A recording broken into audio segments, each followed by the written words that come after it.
Imagine walking 1,700 miles, barefoot, while carrying your newborn baby just to earn the right to be free.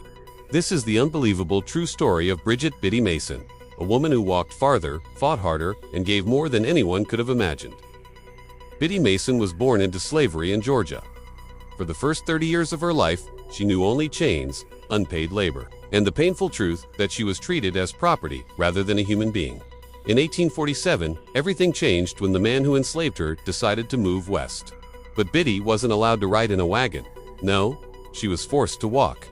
For more than 1,700 miles, she crossed burning deserts, freezing mountains, dangerous rivers, and violent storms.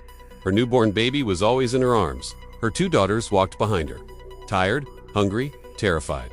But following their mother's steady steps, imagine her feet bleeding, imagine her muscles trembling, imagine her arms aching from holding her baby, but never once stopping. Because if she stopped, her children stopped, and stopping wasn't an option.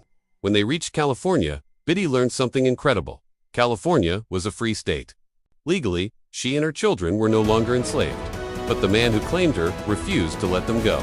For 5 more years, he kept them hidden and controlled. And when he prepared to drag them to Texas, where he could keep them forever, Biddy made the bravest decision of her life. She decided to fight. On January 19, 1856, Biddy stood in a Los Angeles courtroom. She couldn't read or write. She had no money, no rights, no legal power, but she looked the man who claimed to own her straight in the eyes and demanded freedom for herself and her daughters.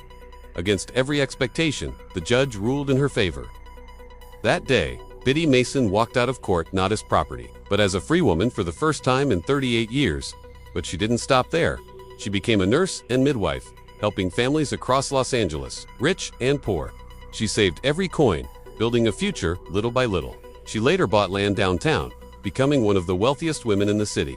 And what did she do with her wealth? She fed the hungry, sheltered the homeless, visited prisoners, raised children who weren't her own. She helped build the first African Methodist Episcopal Church, a church that still stands today. Biddy Mason proves something powerful. Greatness isn't measured by what you keep, but by what you give. Her story is a testament to the strength of the human spirit. If you were inspired by Biddy Mason's incredible journey, please like this video and subscribe for more stories of courage and resilience. Thank you for watching.